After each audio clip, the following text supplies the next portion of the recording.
Liwanagin ko, hindi ko ito posisyon. Ito ang umiiral na batas sa ngayon. Base sa probisyon ng konstitusyon, base sa desisyon ng Korte Suprema sa Bayan versus Zamora, maliwanag yung paliwanag ng Korte Suprema doon.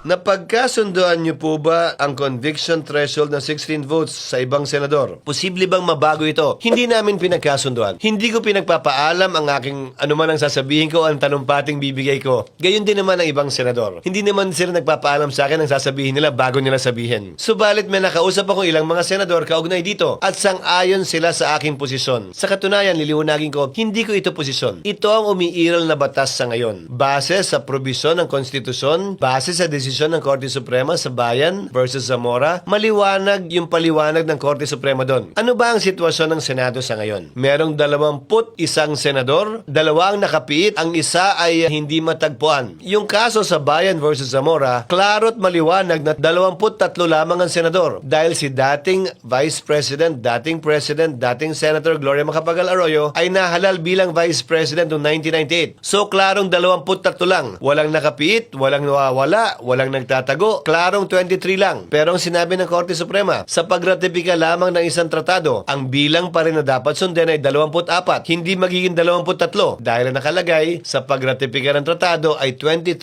senators. Lalo pa siguro kaya kung impeachment ang pag-uusapan, na karapatan ng isang tao ang pinag-uusapan, hindi lamang karapatan ng isang tao, mandatong binigay sa kanya ng milyon nating mga kababayan. Mas dapat siguro na maging stricto tayo tulad ng sa pagratipika sa mga tratado. Gaya ng sinabi ko, ito ang kasalukuyang batas na umiral. Naalala ko yung aking professor sa constitutional law, the late former Professor Perfecto Fernandez. Sabi niya sa amin, when the trial court makes a mistake, it is appealable to the Court of Appeals. When the Court of Appeals makes a mistake, it is appealable to the Supreme Court. If the Supreme Court makes a mistake, it becomes part of the law of the land. Ito ang umiiral pong desisyon ng Korte Suprema, sang-ayon man po tayo o hindi. Kaya nga sinabi ko, kung sino man ang hindi sang-ayon sa posisyong ito, hindi lamang ng presiding officer, pati na rin ng impeachment court. Dahil wala namang umapila o naghahanap ng rekonsiderasyon sa aking pasya at sinabi, may pagkakataon silang iakyat ito sa Korte Suprema dahil justiciable controversy na ito. Depende siyempre sa pagpapasa ng Korte Suprema din,